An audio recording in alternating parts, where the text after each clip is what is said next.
अस्सलाम वालेकुम, मैं हूं शाहजेब खानजादा। इमरान खान ने कल अडियाला जेल में सहाफ़ियों और अपने वकला को बताया था कि उन्होंने army chief general Asim Munir को एक ओपन लेटर लिखा है और उनसे एस्टैब्लिशमेंट की पॉलिसियां तब्दील करने का मुतालबा किया है।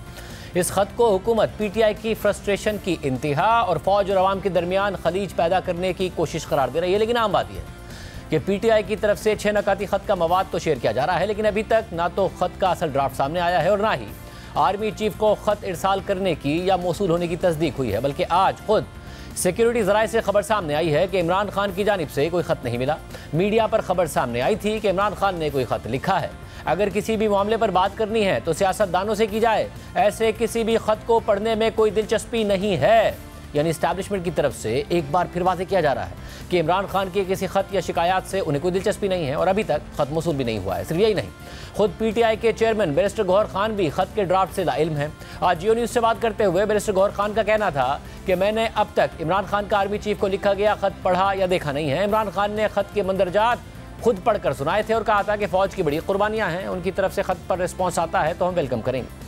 खान साहब ने कल ओपनली कहा है, चीफ ऑफ आर्मी स्टाफ को लेटर लिखा है। मैंने पर्सनली उस लेटर को अभी तक देखा नहीं है, पढ़ा नहीं है। और खान साहब ने उनके मंदरजात खुद जाके पढ़ के सुनाए लोगों को और कहा है कि फौज की बड़ी कुर्बानियाँ हैं और खलीज नहीं होना चाहिए। लेकिन मैं समझता हूँ खलीज बढ़ता जा रहा है और इसके कुछ वजूहात है और जिन वजूहात को एड्रेस करना बड़ा लाजिम है। तो मैं अपने तरफ से एक साबिक वज़ीर आज़म की हैसियत से ये लेटर लिखना चाहता हूँ। तो खान साहब ने अपने दिल का इजहार वहाँ खुल करके किया है कि दीज आर द रीजंस, और उनके तरफ से अगर कोई रिस्पांस आता है तो हम वेलकम करेंगे। हमारा कोई राब्ता नहीं है। अगर आप मुज़ाकिरात की तरफ इशारा कर रहे हैं तो हमारे मुज़ाकिरात पहले जो कंटेक्ट इस्टेब्लिश हुआ था वो ज़रूर था, वो अक्टूबर में हुआ था।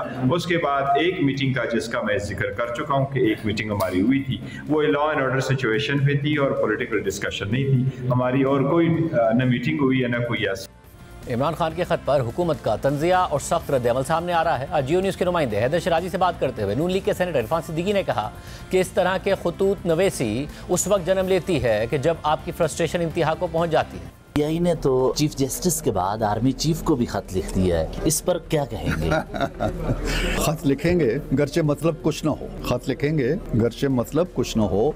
हम तो आशिक हैं तुम्हारे नाम के। शिबली साहब को देख के मैंने कहा कि शायरी की ज़ुबान में बात की जाए। अहमद फराज के फर्जंद हैं। इस तरह की खतूत नवीसी उस वक्त जन्म लेती है जब आपकी फ्रस्ट्रेशन इंतहा को पहुँच जाती है। कभी आप मुज़ाकरात की तरफ भागते हैं, कभी किसी मुलाकात को कहते हैं जी कि हमारा चैनल खुल गया है, कभी 360 का खत लिख देते हैं चीफ जस्टिस को। ठीक है, अच्छा है, दिल बहलाने के लिए ये चीज़ें अच्छी। हुकूमत की तरफ से इमरान खान के खत को पीटीआई की फ्रस्ट्रेशन और एनआरओ की दरख्वास्त करार दिया जा रहा है। इसी सूरत हाल पर आज जब सुप्रीम कोर्ट के बाहर पीटीआई की क़यादत से सवाल हुआ कि क्या इमरान खान पाँव पकड़ रहे हैं, तो पीटीआई के सेक्रेटरी सरमाना कमराजा नाराज़ हुए। जवाब दिया कि इमरान खान पाँव नहीं पकड़ रहे हैं बल्कि आंखें दिखा रहे हैं और कह रहे हैं कि मैं पाकिस्तान की आवाज़ बनकर खड़ा हूँ, मुझसे बात करो, मुझे तुम बंद नहीं रख सकते। ये क्या बात की आपने? किस तरह आपने कहा पाँव पकड़ रहे हैं? एक शख्स 2 साल से जेल में बैठा हुआ है, डट के बैठा हुआ है, वो कह रहे हैं मैं पाकिस्तान की जंग लड़ रहा हूं, वो कह रहे हैं मुझे कोई आसाइश नहीं चाहिए, मुझे कोई रियायत नहीं चाहिए, मैं आखिरी शख्स होऊंगा जो इस जेल से बाहर निकलेगा। वो कह रहे हैं होश के नाखुन लो, पाकिस्तान को एक शख्स को बंद रखने के लिए तबाह ना करो, इदारों को तबाह ना करो। आप कह रहे हैं पाँव पकड़ रहे हैं। वो आंखें दिखा रहे हैं, वो कह रहे हैं मैं खड़ा हूं यहाँ पाकिस्तान की आवाज बनकर, मेरे से बात करो, मुझे तुम बंद नहीं रख सकते, तुम पाकिस्तान की आवाम की आवाज को सलब नहीं कर सकते, ये वो कह रहा है। दिलचस्प बात यह भी है कि एक तरफ हुकूमत ये मौक़िफ़ इख्तियार कर रही है कि इमरान खान इतने मायूस हो गए हैं कि अब आर्मी चीफ को खत लिखकर अपने लिए रिलीफ की दरख्वास्त कर रहे हैं। पीटीआई इस पर वजाहतें दे रही है, तो दूसरी तरफ कल हमारे प्रोग्राम में वज़ीर आज़म के मुशीर राना सनाउल्लाह ने यह इल्ज़ाम लगा दिया था कि इमरान खान के खत का मकसद फ़ौज और आवाम में फ़र्क डालना और फ़ौज और उसकी कमान के दरमियान गलत फहमियाँ पैदा करना है। इमरान खान साहब ने खत लिखा है आर्मी चीफ को, तो खत लिख के बाकायदा चार्जशीट किया है, हुकूमत को भी, एजेंसियों के किरदार को भी, 26वीं आईनी तरमीम पर भी, इलेक्शन में रिगिंग पर भी, कि किस तरीके से आप लोगों को लाया गया। ये कोई नया नहीं लिखा है इसने, ये को आज से 2 साल कबल बयान जारी हुआ था शहबाज गिल का। आप उस बयान को निकाल लें और इस खत को निकाल लें, एक ही थीम है, फौज और आवाम के दरमियान फर्क डाला जाए या फौज और उसकी कमांड के दरमियान गलत फहमियाँ पैदा की जाए। खत कहाँ से लिखे जा रही है? जेब से लिखे जा रहे हैं। ये खत लिखता कौन है और ये कहां से आते हैं? ये तो रियासत को कश देने पे तुले हुए हैं। सियासी जद्दोजहद जो है वो अगर इन्होंने करनी है पार्लियामेंट में करें। दूसरी जानिब इस्लामाबाद हाई कोर्ट में लाहौर हाई कोर्ट के जस्टिस सरफराज डोगर के ट्रांसफर और उनके सीनियर प्यूनी जज बनने के बाद इस्लामाबाद हाई कोर्ट में सीनियरिटी का तनाज़ा मजीद संगीन होता जा रहा है।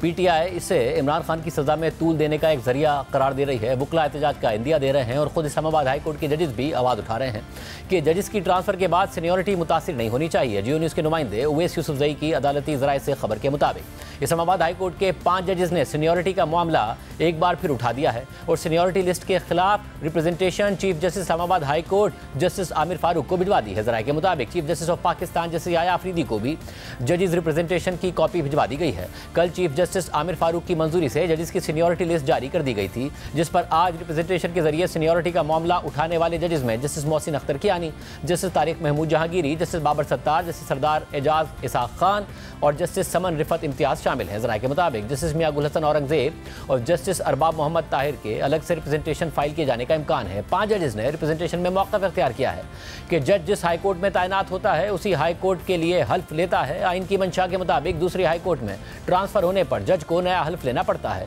दूसरी हाई कोर्ट में ट्रांसफर होने वाले जज की सीनियरिटी नए हल्फ के मुताबिक तय होगी। अदालती ज़राए का कहना है कि जजेस की जानिब से दायर की गई रिप्रेजेंटेशन सीनियरिटी से मुताल्लिक है, इसका जजेस के तबादले से कोई ताल्लुक नहीं है। ताहम रिप्रेजेंटेशन में चीफ जस्टिस याया अफरीदी से जुडिशल कमीशन इजलास मौखर करने की दरख्वास्त की गई है। जजेस का मौक़िफ़ है कि सीनियरिटी का मसला हल होने तक chief justice Yahya Afridi judicial commission का इजलास मुलतवी करें। इसके अलावा नए जजेस के आने के बाद आज इस्लामाबाद हाई कोर्ट में मजीद इंतजामी तब्दीलियाँ की गई हैं। कल जारी होने वाली इस्लामाबाद हाई कोर्ट की सीनियरिटी लिस्ट में जस्टिस सरफराज डोगर को सीनियर प्यूनी जज बनाया गया था और जैसे मोहसिन अख्तर कियानी उनसे नीचे चले गए थे। कल ही इस्लामाबाद हाई कोर्ट की इंतजामी कमेटी में तब्दीली की गई थी, जिसके मुताबिक चीफ जस्टिस आमिर फारूक उसके चेयरमैन हैं, जबकि उनके बाद सीनियर तरीन जज जस्टिस सरफराज डोगर और सिंध हाई कोर्ट से ट्रांसफर होकर आने वाले जस्टिस खादिम हुसैन सुमरो इंतजामी कमेटी के रुकन हैं। साथ ही चीफ जस्टिस आमिर फारूक ने इस्लामाबाद हाई कोर्ट की डिपार्टमेंटल प्रमोशन कमेटी भी तब्दील कर दी थी। नई प्रमोशन कमेटी में सीनियर प्यूनी जज जस्टिस सरफराज डोगर और जस्टिस आजम खान शामिल हैं, जबकि आज साबिक सीनियर प्यूनी जज जस्टिस मोहसिन अख्तर कियानी को हटाकर नए सीनियर प्यूनी जज जस्टिस सरफराज डोगर को इंसदादी दहशतगर्दी और एहतसाब अदालतों का इंतजामी जज तैनात कर दिया गया है। इस पर बात करेंगे। हमारे साथ नून के सीनियर रहमतुल्लाह चौधरी साहब मौजूद है और इमरान खान के वकील, जिन्होंने आज इमरान खान साहब से मुलाकात भी की। फैसल चौधरी साहब हमारे साथ मौजूद, आप दोनों का बहुत शुक्रिया हमें ज्वाइन करने के लिए। फैसल चौधरी साहब, इमरान खान साहब ने खत लिखा, एक तो ज़ाहिर एस्टैब्लिशमेंट के ज़राए से खबर सामने आई है कि खत मौसूल भी नहीं हुआ और दूसरा ये कि बातचीत में कोई दिलचस्पी भी नहीं है। बात करनी है तो वो सियासतदानों से ही बात करें, हमसे बात ना करें। अभी तो बड़ा कैटेगोरिकल जवाब आ गया है। देखिए शाहज़ेब, जब जवाब आएगा कैटेगोरिकल तो फिर उस पर बात की जाएगी। ज़राए से होने वाले जवाब जो है मफरूज़े पे होते हैं, कोई ज़ाहिर सिक्योरिटी ज़रा इतने कमज़ोर नहीं होते हैं कि वो ख़ुद जवाब ना दे सकें। बहरहाल एक ख़त लिखा गया है, ख़त जो है वो ओपन लेटर है, ख़त के मंदरजात सामने आ चुके हैं। उसमें ये बात इमरान खान साहब ने, वो वाहिद सियासतदान हैं जिन्होंने एक शानदार तरीके से अपना मौक़िफ़ पेश किया है और अपने नाक से और अपने पाँव से आगे बढ़ के पाकिस्तान के मुस्तकबिल के लिए और पाकिस्तान को दरपेश चैलेंजेस की तरफ जो है वो तवज्जो दिलाई है। और इसमें इस्टेब्लिशमेंट को, जो कि पाकिस्तान की सियासी तारीख में एक हमेशा से अहम रोल रखते हैं, उनको ये तवज्जो दिलाई है और ये कि आपको पॉलिसीज़ चेंज करनी पड़ेंगी। 3 साल से जो आपने पॉलिसीज़ रखी हैं उसका पाकिस्तान को न सियासी तौर पे फ़ायदा हुआ है, न मुआशी तौर पे फ़ायदा हुआ है और पाकिस्तान में दहशतगर्दी भी बढ़ गई है और इस कदर बढ़ गई है कि 2013 में के जो हालात थे उनसे भी अबतर हो चुके हैं। और कोई भी फ़ौज जो है वो जंग या लड़ाई तब जीतती है जब पूरी कौम मुत्तहद होकर उसके पीछे खड़ी होती है। और ये जो खलीज है अवाम और फ़ौज के दरमियान, उनमें उन पॉलिसियों का अमल दखल है जिन पर नजर सानी की ज़रूरत है। तो ये खत उन्होंने लिख दिया है, तो क्योंकि गौर खान साहब ने भी कहा उन्होंने भी मतन नहीं देखा। इमरान खान साहब ने बताया आज आपकी दोबारा मुलाकात हुई इमरान खान साहब से, खत भेज दिया है, क्योंकि ये तो बता रहे हैं ना कि उन्हें मौसूल नहीं हुआ है, तो भेज दिया है, बाय पोस्ट भेजा है, क्या किया है? देखिए, ख़त जो है ओपन लेटर है वो आ चुका है, एक्स पोस्ट पे भी उनके हैंडल के भी ऊपर भी मौजूद है और यही वो 6 नुकात हैं जिनसे अपना मीडिया से भी बात हुई, आपके रिपोर्टर्स भी वहाँ पर मौजूद थे। कल इमरान खान साहब ने अपना मतमा नज़र उनके साथ सामने खुल के पेश किया है और ये गौर साहब भी मौजूद थे, लेकिन वहाँ पे ये उनकी मौजूदगी में ये बातें इमरान खान साहब ने मीडिया के साथ भी शेयर की। लेकिन अनफॉर्चुनेटली एक अनअनाउंस्ड सेंसरशिप है, उनकी रिपोर्टिंग के ऊपर उनके बयानात नहीं पब्लिश होते हैं या नहीं रिले किए जा सकते हैं। लिहाजा ये जो फिर ये वाया मीडिया के जरिए जो उन्होंने कल बयान दिया था और आप लोगों से और मीडिया से गुफ्तगू की थी, वो हमने कल भी अपने प्रोग्राम में बताई थी, आज भी आपके जरिए मौक़िफ़ दे रहे हैं। हम जानना चाह रहे हैं, ओपन लेटर तो है, ज़ाहिर उन्होंने सोशल मीडिया पे भी बता दिया, अपने प्रोग्राम पे भी बता दिया, उन्होंने कल साफियों से भी गुफ्तगू की, यही है, यानी उन्होंने कोई भेजा नहीं है, ओपन लेटर है, जिसका मतलब है कि जो मतन वाज़े हो गया वही है और यही पैगाम है। देखिए यही पैगाम है, और ट्विटर जो है उनका हैंडल जो है, सारे इदारे जो हैं वो उनके ट्विटर अकाउंट पे खासी गहरी नज़र रखते हैं और वहाँ पे आने वाले जो ट्वीट्स हैं उन पे शिकवे शिकायतें भी होती हैं। तो ओपन लेटर मैं नहीं मानता कि वो मुतलका इदारों तक ना पहुँचाओ। जैसा भी अभी वाजे कर रहे हैं फैसल चौधरी साहब, आज दोबारा भी मिले हैं, वो बता रहे हैं ओपन लेटर है, सोशल मीडिया पर आ गया, एक से भी पोस्ट हो गया, इमरान खान साहब ने सहाफ़ियों को भी बता दिया, यही वाज़ेह पैगाम है। और जो पैगाम है वो खुद भी अपनी बातों में दोहरा रहे हैं। तो तहरीक इंसाफ ने ख़त लिखा भी है इमरान खान साहब ने, और ख़त पर तहरीक इंसाफ खड़ी भी है। अब कुछ आपके रहनुमा इरफान सिद्दीकी साहब कहते हैं कि फ्रस्ट्रेशन है, राना सनाउल्लाह साहब कहते हैं ये फौज में तकसीम कराने की साजिश है। बिस्मिल्लाहिर्रहमानिर्रहीम। देखिए ये ख़त जो है बदनीति पर मबनी है और तजादात से भरा हुआ है। बदनीति इस तरह है कि इस ख़त को जिस तक पहुँचाना था उससे पहुँचने से पहले ही पब्लिक किया गया। इससे ना सिर्फ अपनी कॉन्स्टिट्यूएंसी, अपने हमदर्दों से ये उसको बताने की कोशिश की कि देखें मैं तो अपील कर रहा हूँ फिर भी मुझे ये नहीं छोड़ रहे, और इसी तरह फ़ौज के अंदर ये बताने की कोशिश की गई, देखिए जी मैं तो बड़ा मैंने तो टाइटल ही ख़त का यहाँ से शुरू किया, मेरी फौज मेरा मुल्क, और मैं तो आप ही के सरबराह से बात कर रहा हूं लेकिन फिर भी मेरी सुनी नहीं जा रही। तो ये एक बदनीति है कि इसको पब्लिक पहले किया गया है और इसमें दूसरे तजादात से भरपूर है। यानी इसकी पहली लाइन है फौज भी मेरी मुल्क भी मेरा, यानी ये वो फौज है जिसके अगेंस्ट इसी एक्स अकाउंट पे अभी वो स्टेटमेंट्स बानी पीटीआई की मौजूद हैं जिसमें कहा गया कि याया खान 2 हैं, इसमें हमूदुर रहमान कमीशन की रिपोर्ट, इसमें पाकिस्तान में माशी और दूसरे मामलात और उसकी वजह इस एस्टेब्लिशमेंट और फौज को करार दिया गया। ये मेरी फौज है और मेरा मुल्क वो मुल्क जिसके अगेंस्ट आप IMF को ख़त लिखते हैं, जिसके अगेंस्ट दूसरे मुल्कों के ऐवानों से करारदाद मंजूर करवाते हैं, और वो फौज जिसके अगेंस्ट आज भी आपका शहबाज गिल इस वक्त यूरोप में उसी फौज के खिलाफ रैलियां निकाल रहा है। जब आप ख़त लिखकर एक हमदर्दी अपने लिए पैदा करने की कोशिश कर रहे हैं, उससे अगला उसके अगले पैरे में इन्होंने लिखा, पहले पैरे में, फौज की कुर्बानियां दहशतगर्दी की जंग में बहुत ज्यादा है। इसी एक्स अकाउंट पर इनका जो इससे पहला बयान है वो पढ़ लें, उसमें इन्होंने पाकिस्तान में दहशतगर्दी के वजह इसी फौज को और इनकी कार्रवाइयों को और इनके फैसलों को करार दिया बड़े वाज़ेह अल्फाज में। उससे आगे लिखते हैं 2024 के इंतखाबात, और एक तरफ कहते हैं कि हम मेरी फौज, और दूसरी इसी पहरे में कहते हैं कि सियासी इंजीनियरिंग इसी फौज ने की है। यानी देखिए आप आज इतने तजादात। सबसे पहले तो मैं ये फैसल चौधरी साहब से पूछना चाहूँगा, क्या आज आपने मौक़िफ़ बदल लिया है? क्या इस आर्मी चीफ को आप डिजिटिमेट आर्मी चीफ मानते हैं? क्या इनके अगेंस्ट जो आपने इल्ज़ामात लगाए उनसे पीछे हटते हैं? क्या इनकी अपॉइंटमेंट से लेकर और इसके तमाम वो आपके बयानात जो आज भी आपके उन अकाउंट्स पे पड़े हैं उनको आप हटा क्यों नहीं देते और पहले माजरत करते? और उसके बाद जवाब दे दीजिए। तो ये जी अब फैसल साहब को जवाब दे दीजिए। मैं एक फिक्रा कह दूं, एक फिक्रा कह दूं, ये पंजाबी में कहते हैं, ये फैसल चौधरी भी जानते होंगे कि वो जब के नीवा दाल है ना, कुछ अरसे के लिए आप पोजीशन बदलते हैं कि मौका इस तरह का है कि अभी मैं बच जाऊं, फिर मैं जब निकलूंगा तो फिर मैं कुछ करूंगा। तो ये नीवा डाल इस पे एक सवाल है मेरे पास, मगर मैं क्योंकि आपने सवाल फैसल चौधरी साहब के सामने के लिए रखा है इसलिए मैं उनसे सवाल कर लूं, फिर मैं आपसे वो सवाल करता हूं। जी फैसल चौधरी साहब, देखिए तलाल चौधरी साहब की जो बात है वो खुद जो है घबराहट की निशानी है। वो आगाज़ करते हैं थैंक यू वेरी मच कि उन्होंने एक्स पोस्ट पढ़ के सुनाई है जिसमें उन्होंने इमरान खान साहब का ये मौक़िफ़ दोहराया है कि फ़ौज भी मेरी है और मुल्क भी मेरा है। और इसमें कोई शक की बात नहीं है कि इमरान खान साहब उन हुक्मरानों में से हैं उन जो कि पाकिस्तान में रहे, पाकिस्तान में मुकदमात का सामना कर रहे हैं, पाकिस्तान में जैली और फ्रिवलेस किस्म के कंकॉक्टेड किस्म के जो केसेस हैं उनको जेल में बहादुरी के साथ उनका मुकाबला कर रहे हैं। उनके इस ख़त में जो है ये जो बात कर रहे हैं कि वो पाकिस्तान में जो दहशतगर्दी के बढ़ते हुए जो उसके जो लवाजमात हैं या जो उसकी बुनियाद है उसके बारे में भी जिक्र किया गया है। गालिबन ये ख़त जो है वो पूरा तलाल चौधरी साहब ने नहीं पढ़ा है। जो कह रहे हैं कि जो लीडरशिप पर जो मिलिट्री लीडरशिप पर जो इल्ज़ाम लगाए, वो कह रहे कुछ ट्वीट्स पहले वही इल्ज़ाम लगाए, अभी उन्हीं को खत लिख दिया ओपन लेटर, तो क्या उन इल्ज़ामात को वापस ले रहे हैं और तस्लीम कर रहे हैं लीडरशिप को? देखिए मिलिट्री लीडरशिप के ऊपर कोई इल्ज़ाम जो है इस खत में तो मैंने तो पढ़ा नहीं है, ना मैंने कोई इस किस्म की कोई मदरजात में ऐसी चीज़ देखी है। वो कह रहे हैं उससे पहले जो ट्वीट्स किए थे, उससे पहले जो ट्वीट्स किए थे, वो कह रहे हैं उससे पहले जो ट्वीट्स है उसमें इल्ज़ाम लगाए इश्यूज हैं।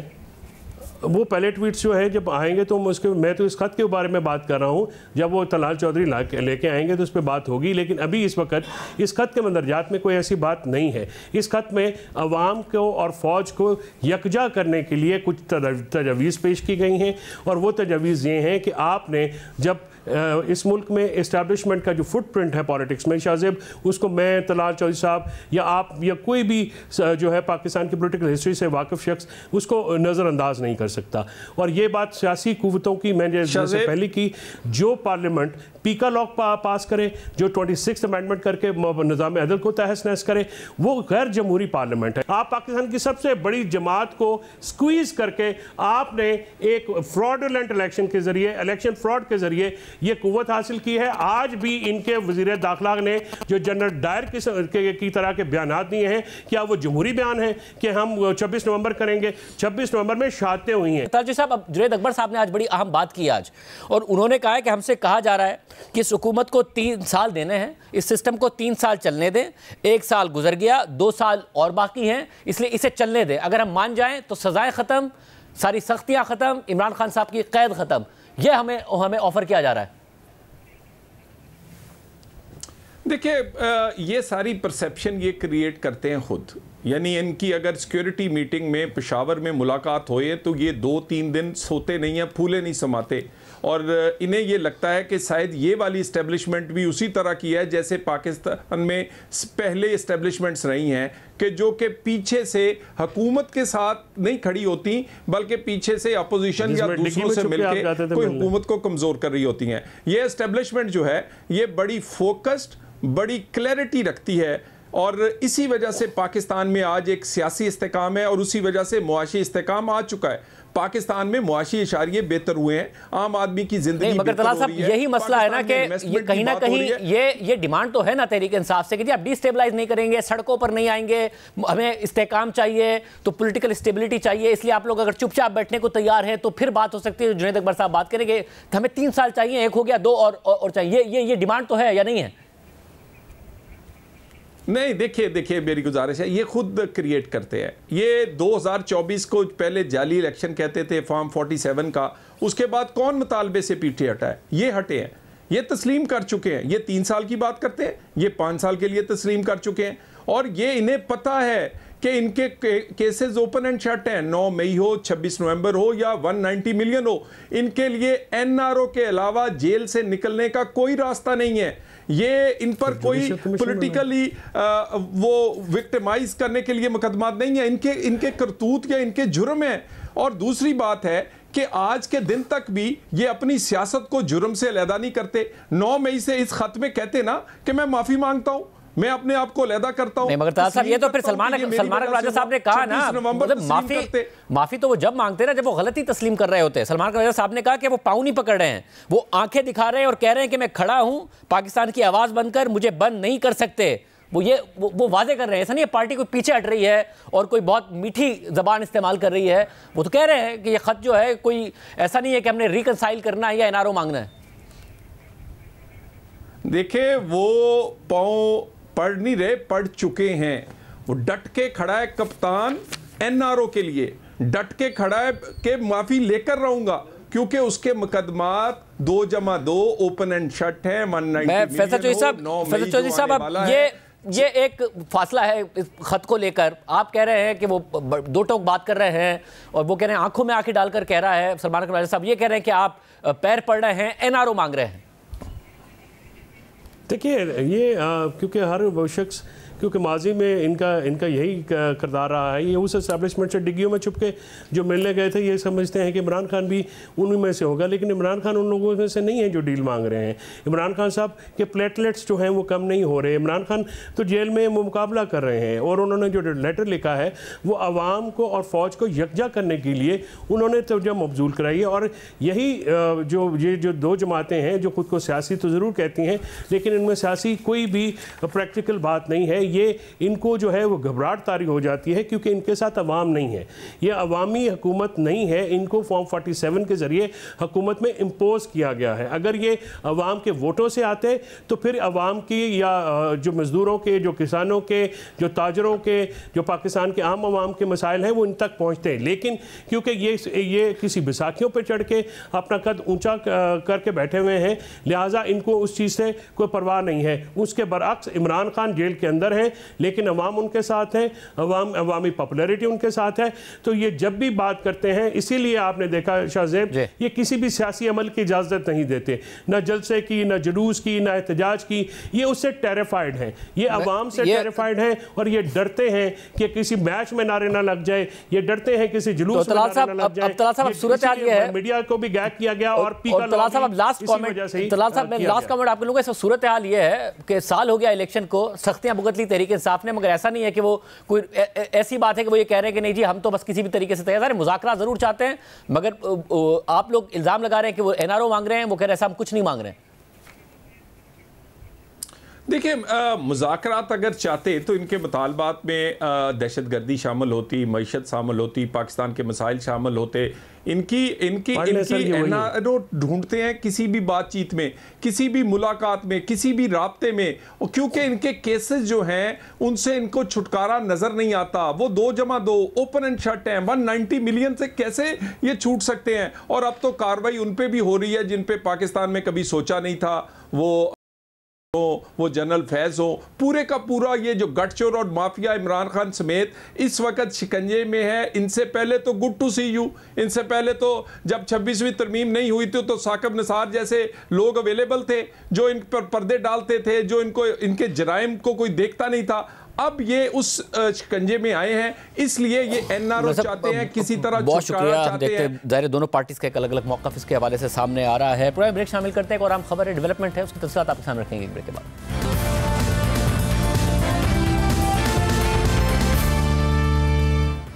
अमरीकी सदर डोनाल्ड ट्रंप के जारहाना इक़दाम से अमरीका के अपने हमसायों और इत्तेहादियों समेत दुनिया के दीगर ममालिक और हरीफों के साथ ताल्लुकात एक नया रुख इख्तियार कर रहे हैं। इसराइल के वज़ीर आज़म नेतन्याहू ट्रंप के दूसरे दौर में अमरीका का दौरा करने वाले पहले आलमी रहनुमा हैं और आज व्हाइट हाउस में सदर ट्रंप और नेतन्याहू की मुलाकात होनी है। जबकि आइंदा हफ्ते भारतीय वज़ीर आज़म नरेंद्र मोदी भी व्हाइट हाउस में मदऊ हैं और नेतन्याहू के बाद मोदी अमरीका में अमरीकी सदर से मुलाकात करने वाले दूसरे आलमी रहनुमा होंगे।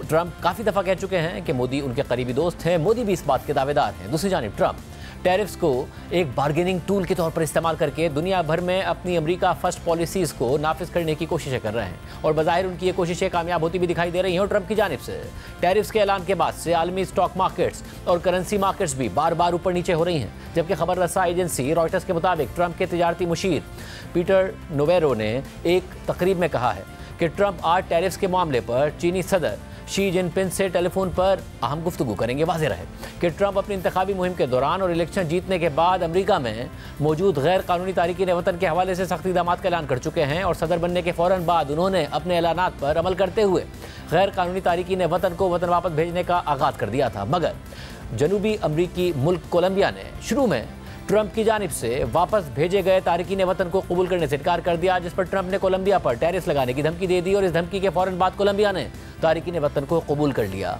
और ट्रंप भी कोलंबिया पर टैरिफ लगाने से पीछे हट गया। इसी तरह ट्रंप अपनी इंतखाबी मुहिम के दौरान मैक्सिको, कनाडा और चीन पर टैरिफ लगाने की बात कर रहे हैं और उनका ये मौक़िफ़ है कि जब तक ये ममालिक अमेरिका में आने वाले गैर कानूनी तारकीन वतन और मंशियात के मसले को हल नहीं करते, उन पर टैरिफ लगने चाहिए। और गुज़िश्ता हफ्ते ट्रंप ने अपने इस वादे पर अमल करते हुए तीनों ममालिक पर टैरिफ आयद करने का एग्जीक्यूटिव ऑर्डर भी जारी कर दिया, जिसके तहत आज से मैक्सिको से अमेरिका दरामद की जाने वाली तमाम अशिया पर 25% टैरिफ आयद किया जाना था। इसी तरह कनाडा से आने वाली तमाम अशिया पर, तकरीबन तमाम अशिया पर भी 25% टैरिफ आयद होना था। ताहम एग्जीक्यूटिव ऑर्डर के तहत कनाडा से अमेरिका दरामद होने वाली तवानाई की मसनूआत पर टैरिफ 10% होना था, जबकि चीन से अमेरिका आने वाली तमाम दरामदात पर 10% इजाफी टैरिफ आयद होना था। मगर कल होने वाली एक गैर मामूली पेशरफ्त के बाद ट्रंप ने मैक्सिको और कनाडा पर आयद किए गए टैरिफ्स को 1 माह के लिए रोक दिया है और बज़ाहिर उनकी टैरिफ लगाने की धमकी काम कर गई है। कल अमेरिकी सदर ट्रंप की मैक्सिको की सदर क्लॉडिया शाइनबॉम और कनाडा के वज़ीर आज़म जस्टिन ट्रूडो से बातचीत हुई है और सरहद पर इंतजामात बढ़ाने की यकीन दहानी के बाद ट्रंप ने दोनों ममालिक पर आई टैरिफ्स को 1 माह के लिए आर्जी तौर पर रोक दिया है। ट्रंप से गुफ्तगू के बाद मेक्सिको की सदर ने अमेरिका के साथ सरहद को मजीद महफूज बनाने के लिए 10,000 फौजी भेजने की पेशकश की थी, जबकि ट्रंप के साथ बातचीत के बाद कैनेडियन वज़ीर आज़म ट्रूडो ने कहा था कि कनाडा $1.3 अरब के बॉर्डर प्लान पर अमल कर रहा है। इसके अलावा ट्रंप ने इन दोनों ममालिक पर जोर दिया था कि वो जानलेवा ड्रग फेंटेनिल की स्मगलिंग को रोकें। इस हवाले से भी कैनेडियन वज़ीर आज़म ने ऐलान किया है कि वो फेंटेनिल की रोकथाम के लिए एक अफसर मुकर्रर करेंगे, ड्रग कार्टेल्स को दहशतगर्द करार देंगे और सरहद पर 24 घंटे की निगरानी को यकीनी बनाएंगे। इन यकीन दहानियों के बाद ट्रंप ने दोनों ममालिक पर आज से आयद होने वाले टैरिफ्स को 1 माह के लिए रोक दिया, लेकिन $450 अरब से जायद की चीनी दरामदात पर टैरिफ्स का आज से बाज़ाब्ता तौर पर इतलाक हो गया है, जिसके जवाब में चीन ने भी अमेरिका से दरामद होने वाली मुतादिद अशिया पर 10 से 15% तक टैरिफ आयद कर दिए हैं और साथ ही चीन ने अमेरिकी इक़दामात के खिलाफ वर्ल्ड ट्रेड ऑर्गेनाइजेशन में दरख्वास्त भी जमा करा दी है। रॉयटर्स के मुताबिक चीन ने ट्रंप की जानिब से चीनी मसनूआत पर आई टैरिफ्स के जवाब में मंगल को अमेरिकी दरामदात पर मखसूस टैरिफ आयद कर दिए हैं और गूगल समेत कई अमेरिकी कंपनियों को मुमकिन पाबंदियों के नोटिस पर डाल दिया है। ट्रंप की जानिब से चीनी दरामदात पर 10% टैरिफ आयद करने के बाद चीन का महदूद रद्द-ए-अमल यह जाहिर करता है कि चीनी पॉलिसी साज ट्रंप के साथ बातचीत करने की कोशिश कर रहे हैं ताकि दुनिया की सबसे बड़ी 2 मईशतों के दरमियान मुल्क मुकम्मल तिजारती जंग से बचा जा सके। बरतानवी फर्म कैपिटल इकोनॉमिक्स के मुताबिक चीन के इजाफी टैरिफ तकरीबन $20 अरब की सालाना अमरीकी दरामदात पर लागू होंगे, जो कि चीन में अमरीकी दरामदात का तकरीबन 12% ही बनता है, जबकि ट्रंप के टैरिफ्स के तहत तमाम चीनी मसनूआत पर टैरिफ आयद होंगे जिनका तखमीना तकरीबन $450 अरब बनता है। लेकिन चीन की तरफ से लगाए गए ये नए टैरिफ्स 10 फरवरी तक नाफिज नहीं होंगे, जिससे वाशिंगटन और बीजिंग को यह मौका मिलेगा कि वो एक मुआहदा करने की कोशिश करें, जिसके हवाले से चीनी पॉलिसी साजों ने इशारा दिया है कि चीन ट्रंप के साथ इस मामले पर बातचीत करना चाहता है क्योंकि चीन की मकामी डिमांड कमज़ोर पड़ रही है और मुआशी तरक्की मुतासिर होने का खदशा है। इसके अलावा चीनी मीडिया के मुताबिक मंगल को चीनी वजारत तिजारत ने ऐलान किया कि उन्होंने वर्ल्ड ट्रेड ऑर्गेनाइजेशन में अमेरिका के टैरिफ लगाने के फैसले के खिलाफ शिकायत दायर की है। चीन और अमेरिका दोनों ने एक दूसरे की मसनूआत पर टैरिफ आयद कर दिए हैं, ताहम अब भी तज्ज़ियाकारों का ख्याल है कि दोनों ममालिक बातचीत के जरिए मामलात को हल करने की कोशिश करेंगे। CNN के मुताबिक सदर ट्रंप की जानिब से चीनी मसनूआत पर 10% टैरिफ आयद करना उनके इस इंतखाबी नारे से काफ़ी कम है, जिसमें वो चीनी मसनूआत पर 60% तक टैरिफ लगाने की धमकी दिया करते थे। और इससे यह भी जाहिर होता है कि अगर दोनों ममालिक बड़े मसाइल पर मुआहदे तक नहीं पहुँच पाते तो मज़ीद टैरिफ आयद हो सकते हैं। ट्रंप ने अपनी इंतखाबी मुहिम चीन के खिलाफ मुआशी जंग पर चलाई और सदर बनने के बाद पहले दिन ट्रंप ने अमेरिका और चीन के मुआशी ताल्लुकात पर नजरसानी का हुक्म दे दिया, जिसके नताइज 1 अप्रैल को आएंगे और उन नताइज की बुनियाद पर चीनी सामान पर इजाफी ड्यूटी आयद हो सकती है। जबकि ट्रंप ने चीनी मसनूआत पर आयद 10% नए टैरिफ्स को एक जहरीले ड्रग फेंटेनिल के कारोबार और स्मगलिंग को रोकने से जोड़ा है। अमेरिकी सदर ने यह भी कहा है कि उन्हें उम्मीद है कि दोनों ममालिक तिजारती मुआहदे तक पहुंच सकते हैं और यूक्रेन में जंग के खात्मे समेत दीगर मसाइल पर मिलकर काम कर सकते हैं। उन्होंने इस कानून के निफाज को भी रोक दिया जिसके तहत चीनी सोशल मीडिया ऐप टिकटॉक पर पाबंदी आयद की जानी थी। रिपोर्ट के मुताबिक ये इशूज़ आने वाले हफ्तों और महीनों में दोनों ममालिक के दरमियान मुतवक्के बातचीत में अहम किरदार अदा करेंगे। चीन ने यह भी इशारा दिया है कि वो ट्रंप की पहली मुद्दत में होने वाली ट्रेड वॉर जैसी सूरत हाल से बचना चाहता है। उस वक्त व्हाइट हाउस ने चीन से अमेरिका की दरामदात पर सैकड़ों अरब डॉलर्स के टैरिफ आयद कर दिए थे, जबकि चीन ने जवाबी इकदाम किए थे। चीन ने इसके बाद अपनी मईशत और तिजारती शराकतदारों में इजाफा किया है, लेकिन इसकी बरामदात पर मुनहसर मईशत सुस्त रवी और दीगर चैलेंजेस का सामना कर रही है। इस सारी सूरत हाल में व्हाइट हाउस इंतजामिया का कहना है कि ट्रंप इस हफ्ते के आखिर में चीनी सदर शी जिनपिंग से बात करेंगे और ट्रंप के मुशीर के मुताबिक ये गुफ्तगू आज मुतवक्के है। लेकिन चीन और अमेरिका के दरमियान होने वाली इस ताज़ा ट्रेड वॉर से भारत फ़ायदा उठाने की भरपूर कोशिश करेगा और ऐसे में भारतीय वज़ीर आज़म नरेंद्र मोदी को ट्रंप ने अमेरिका आने की दावत भी दे दी है और वो आइंदा हफ्ते व्हाइट हाउस में सदर ट्रंप से मुलाकात करेंगे। रॉयटर्स के मुताबिक ट्रंप ने 27 जनवरी को मोदी से फ़ोन पर बात की थी, जिसमें उन्होंने इमिग्रेशन पर बात करने के अलावा अमरीकी साख्ता सिक्योरिटी सामान खरीदने और मुनसिफाना 2 तरफ़ा तिजारती ताल्लुकात की अहमियत पर जोर दिया था। भारत चीन का मुकाबला करने की अमरीकी कोशिशों में एक अहम स्ट्रेटेजिक पार्टनर है और अब वो अमरीका के साथ तिजारती ताल्लुकात को बढ़ाने का ख्वाहिशमंद भी है और अपने शहरियों के लिए हुनरमंद वर्क वीज़ों का हुसूल आसान बनाना चाहता है। भारत ये भी चाहता है कि वो इन टैरिफ से बच सके जिनका ट्रंप ने माजी में जिक्र किया था और जो भारत की जानिब से अमरीकी मसनूआत पर आयद भारी टैरिफ्स की बुनियाद पर थे। अमेरिका भारत का सबसे बड़ा तिजारती पार्टनर है और 2023-24 में दोनों ममालिक के दरमियान 2 तरफा तिजारत $118 अरब से तजावुज़ कर गई थी, जिसमें भारत ने $32 अरब का तिजारती सरप्लस हासिल किया था। इसके अलावा ये खबरें भी हैं कि भारत चीन और अमेरिका के दरमियान होने वाली मुमकिन ट्रेड वॉर से फ़ायदा हासिल करने के लिए तैयारियां कर रहा है। दिसंबर 2024 में federation of Indian export organization की जानिब से किए गए एक अंदरूनी तज्जिए के मुताबिक अगर अमेरिका चीन के साथ टैरिफ वॉर का आगाज़ करता है तो भारत को $25 अरब तक की इजाफी बरामदात का फ़ायदा हो सकता है। तज्जिए के मुताबिक इस सिलसिले में वो शोबे जहां भारत चीनी एक्सपोर्ट्स की जगह ले सकता है उनमें इलेक्ट्रॉनिक्स समेत automotive parts and components, organic chemicals, मलबूसात, टेक्सटाइल, जूते, फर्नीचर, खिलौने और घरेलू सजावट का सामान शामिल है। जबकि नवंबर 2024 में सामने आने वाली ऑक्सफोर्ड इकोनॉमिक्स की तहकीकात के मुताबिक भारत ने इलेक्ट्रॉनिक्स के शोबे में काबिल ज़िक्र तरक्की की है, जो कि एक हाई वैल्यू एडेड सेक्टर है और इस सेक्टर में अमेरिका की दूसरी सबसे बड़ी इंपोर्ट मार्केट यानी चीन के साथ ताल्लुकात में खासी कमी आई है। तज्जिए से जाहिर होता है कि इस सेक्टर में चीन का हिस्सा मजीद कम हो सकता है, मगर इससे भारत के हमसाया ममालिक के पास मजबूत मुसाबिकती मौका मौजूद है जिसका मुकाबला करना भारत के लिए मुश्किल होगा, क्योंकि भारत के इंफ्रास्ट्रक्चर, इंसानी वसाइल और कारोबार करने की आसानी में हमसाया ममालिक के मुकाबले में फ़र्क मौजूद है। लेकिन शायद ज़्यादा तशवीशनाक बात यह है कि भारतीय एक्सपोर्ट्स बड़े पैमाने पर चीन से कंपोनेंट्स की इंपोर्ट के साथ मिलकर बढ़ी हैं और भारतीय मसनूआत में चीनी कंपोनेंट्स के बड़े हिस्से की वजह से भारत खुद अमेरिका के प्रोटेक्टिव इक़दामात का निशाना बन सकता है। प्रोग्राम में एक ब्रेक शामिल करते हैं, उसके बाद एक अहम खबर आपके सामने रखेंगे। सुप्रीम कोर्ट में सिविलियंस के फौजी अदालतों में ट्रायल के खिलाफ इंट्रा कोर्ट अपील पर समाअत। जस्टिस अमीनुद्दीन खान की सरबराही में 7 रुकनी आईनी बेंच ने आज भी जारी रखी, जिसके सामने सजा याफ्ता मुजरिम अर्जम जुनैद के वकील सलमान अकरम राजा के दलाइल जारी हैं। 7 रुकनी आईनी बेंच में justice Jamal Mandokhail, justice Mohammad Ali Mazhar, justice Hasan Azhar Rizvi, justice Musarrat Hilali, justice Naeem Akhtar Afghan और जस्टिस शाहिद बिलाल हसन भी शामिल हैं। आज की समाअत में सलमान अकरम राजा ने दलाइल देते हुए कहा कि हर 8-10 साल बाद अदलिया को ताबे लाने की कोशिश होती है। अदलिया किसी भी वक्त कानून का बुनियादी हुकूक के तनाजुर में जायज़ा ले सकती है, जिससे अमीनुद्दीन खान ने रिमार्क्स दिए कि हम एक फ़ैसले के खिलाफ अपील सुन रहे हैं। जैसे जमाल बंदुखेल ने सवाल किया कि क्या इस अपील में हम आर्टिकल 187 का इख्तियार इस्तेमाल कर सकते हैं। सलमान अकरम राजा ने कहा कि आर्टिकल 187 के तहत मुकम्मल इंसाफ का इख्तियार तो अदालत के पास हमेशा रहता है।